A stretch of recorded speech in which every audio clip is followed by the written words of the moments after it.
Coming up on the program, we have very few weeds. We'll explain why.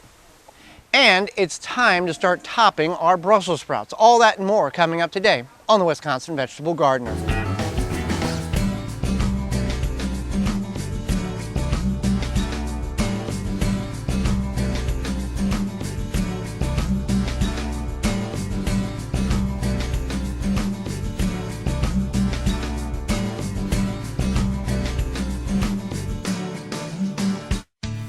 The Wisconsin Vegetable Gardener is sponsored in part by, for all your non-GMO, heirloom, organic, vegetable, flowers, and herb seeds, visit dollarseed.com.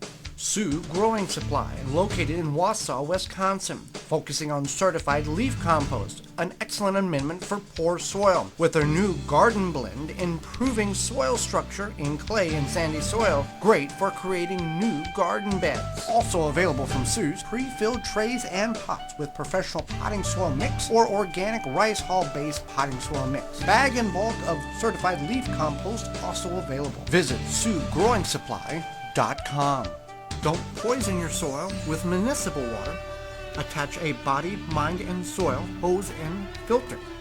Free shipping exclusively through the WisconsinVegetableGardener.com. Just click on the body, mind, and soil icon. Authentic Haven brand soil conditioner for the home gardener. Easy to brew, 100% organic. Visit MinerTea.com. Rain Reserve. Reserving your rain, preserving our future. Rain Reserve, manufacturing of rainwater capturing capabilities. Visit rainreserve.com and use coupon code RAIN2016 to save 10% on your total purchase. Welcome to the Wisconsin Vegetable Gardener. I'm Joy Baird. We are in the high end of our garden, and our garden has done very, very successful this year. And we have minimal, to some places, no weeds at all, and we know why that has occurred. And we'll explain why and how you can possibly implement it in your garden come next year. Again, we're on the high end where we get a lot of heat, a lot of sun. We're next to our yacons here, which, if you're not familiar with yacons, it's a root vegetable that is promoted from growth or propagated from growth by the rhizomes, and you can look at more information on how you can grow them successfully in your garden on our website, the WisconsinVegetableGardener.com. Underneath the Yacon tab, we are intending to try to sell some of the starts next spring, so you can look at all that. And it's a real easy crop to grow that we have found. It's a tropical plant, or it's a plant that grows in South America. It's from the Andes in mountains in South America, but it grows very successfully here in Zone 5A, 5B. So if you're in that, it may grow very well where you're at. But in addition to this, we have no weeds under our yacons. We have very few weeds under our tomatoes. And this is a direct result to working the soil diligently in the spring. And I'm not talking about coming in here with a rototiller and just pulverizing the soil to a powder. If you till, that's totally your business. What we had done in the spring was come in, designate or decide what was going to grow in each one of our some 24 raised berms or designated grow areas against our permanent walk paths. So I came with a garden fork, worked the soil to the depth of the garden fork, which is about 8-9 inches, the hardtine garden fork, and loosened the soil, aerated it, fluffed it up, as well as removed all the roots of the weeds that was currently in the beds before when I worked them. Then we came in and planted our beds of our tomatoes, our yacons, our peppers. And as the plants have developed and grown, it has shaded and created a canopy which has shaded out the lower portions of the ground to where the weeds can't get good sunlight, and they basically kind of die off on their own. So it was a couple of things there. I worked the soil, loosened the soil, so we had good root development on the structure or on the plants that we planted, as well as remove the existing roots. And this was in early spring when there was some development of roots already and some grasses and weeds already growing in our bed. So we removed those, and that prevented from them going to seed and going in the soil. Now, because of the disturbance of the soil, we did introduce or allow some of the seeds to germinate that were weeds, and we came in and removed those. So let's look at the other end of the garden where we do have weeds and why those weeds exist compared to why there's none or very few on this end. So here's another location where we have minimal amount of weeds. This is where our potatoes once were, where we have extracted them, worked the soil with the garden fork, and planted turnips in that location. So it's a minimum amount of weeds. Now, I didn't diligently work the soil as thorough as I had in other locations, simply because as we're getting later on in the season, the weeds are going to be less and less, so I didn't spend as much time working this bed. But again, this bed was worked about 3 weeks ago, minimal amount of weeds.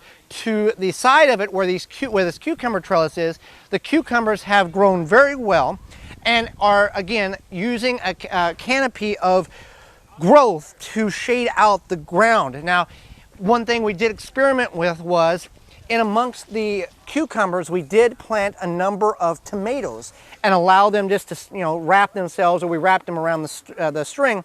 And I was thinking, might this hurt the tomato development because of the shade of the cucumbers? Not really. It has slowed the tomatoes down, yes.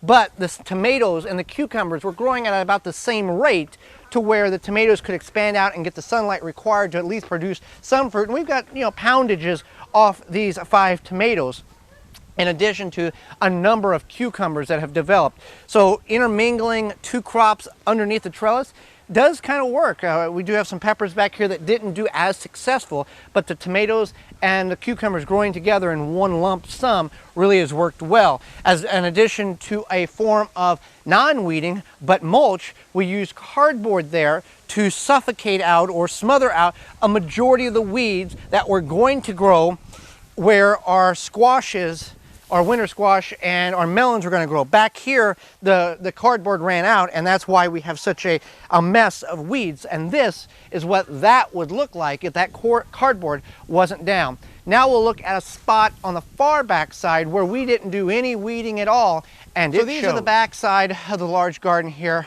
where we get partial shade in the afternoon. And this is a bed that was one of the first beds that we planted that we just came in. Now, last year we mulched this with about a foot of shredded leaves. We came in this spring and simply moved the leaves back, dug a hole, backfilled with good compost, and planted our kale seedlings in the location. We didn't extract any of the weeds. We didn't dig the soil up, and it has shown here, because the soil is very dense, compacted, as well as the weeds have just continued to regenerate, redevelop, and grow from the spring. So what the intentions on this bed will be in the next couple of weeks is come in here, get the kale out that is good, and we can freeze that, and then work this bed just like I did the beds on the high end early in the summer, and we will plant garlic in this bed as well as on a couple of beds over. But get all these weeds out so it looks like a fresh, clean, so it is a fresh, clean bed with as many roots removed as possible, so we can continue the success of what is up on the high end there, what you saw with very minimal weeds. If we can continue that, we'll continue that back here. But the key is removing those weeds, and you can see with the bed here with the green beans, as well as the bed here with the bush beans, a lot of weeds have come in. We call it creeping Charlie, some thistles. We never weeded this bed at all. We never loosened the soil. The soil is compacted, as well as we never removed any of the roots. And that is why the bed looks as unproductive as it has or does now. These 3 beds back here was left untouched. So that is a project that at the beginning of next year, we'll know that these beds here, minus that garlic bed, because we'll do that in a couple of days, but these couple of beds on the back side here will need to be worked, loosened, aerated, remove the roots, and they will look as successful and as clean and as weed-free as those that we've looked at earlier. So the key is come in here and just work the roots out. The reason behind us not tilling, it's a couple of reasons.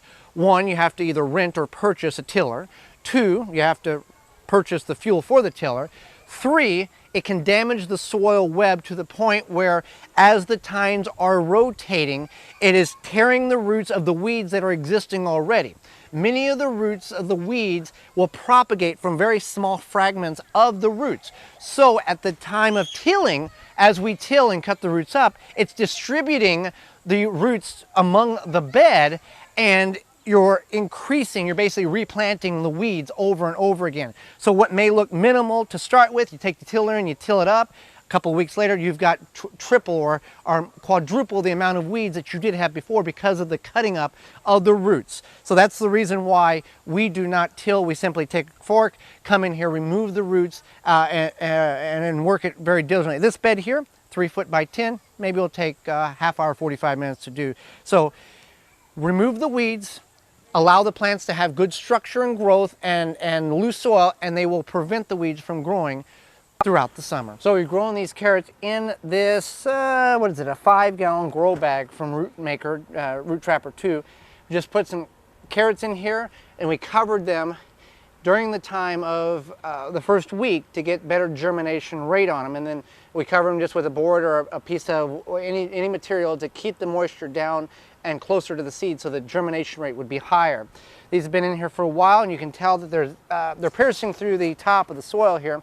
There's some green shoulders. Green shoulders are just like green potatoes. You don't want to eat them because they can be toxic. If you do eat them, that's your business. So they've bulked up quite big here. We've got good certified leaf compost in here, and we're going to go ahead and harvest these and see what we got here. I think these were a rainbow variety carrot. That one's good. I mean, they're not, you know, state fair winning, but they are good bulky size carrots here. Now they do have some hair on them, and that can be an indication of a couple of things in a little forking. High level of nitrogen. Too much water can also cause these, or too little water can cause these to produce hairs, which this was in a grow bag and wasn't watered on a regular basis. So a lacking of water will cause hair on the roots of the carrots. These smaller ones I could leave in, and I think that's what I will do. And this is, oh, that's a nice one there. So a nice little harvest. These here, I got a weed. Those I would just leave in. And we'll plant some more carrots in behind this and grow another batch. Carrots take about 60 to 70 days based on the variety, and these were rainbow carrots. So in a grow bag, they work quite well. We could have left them a little bit longer, but there was good bulkness to the carrot, and very pleased with these.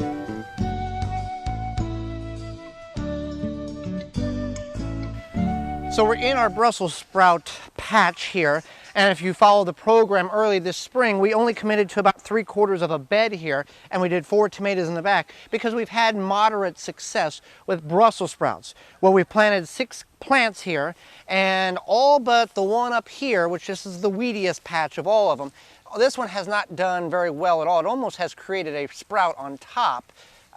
It just hasn't done what it needs to do. So we'll exclude that one from the topping process. So what we're going to do here is top the Brussels sprouts. Brussels sprouts, if left alone, they will just continue to create more growth and tower higher. So what we want to do is we want to remove the top portions here, leave some of the lower leaf structure so it can do its photosynthesis. But you can see that this one here has not got any sprouts yet developed, so that's a concern. This one here, same thing. These back here, which I have topped already, are beginning to produce sprouts. Now the hope is, as we topped, and this one was topped about a week ago, that the energy will go from creating more top growth to developing those sprouts and getting larger sprouts on them. This one here is a good indication here that they are becoming larger, they're developing, and these at the bottom is even better. So what we're wanting to do, these are obviously the 2 most mature plants, and these here are more of a immature. But we're going to go ahead and top them anyway with the intentions of getting them to develop in the next 60 days or so, because these will grow a little bit once the nighttime temperatures get cold, but they'll stop really growing when it completely gets like freezing cold. So these hopefully back here will get to a point of development. The bottom here are about the size of a large pea on both of them, so that's a good sign. That's them are a little larger. So we've topped these, and again, just want to decide about, you know, where we want to go. And that's compost material. So we want to just cut them and again try to stress the plant out to go, hey, I need to put on the development of the sprouts versus continue growth on the plant. Thanks for joining us. Join us again next time for more organic gardening and food preserving. I'm Joy Baird, and this has been the Wisconsin Vegetable Gardener. For more information, please visit thewisconsinvegetablegardener.com.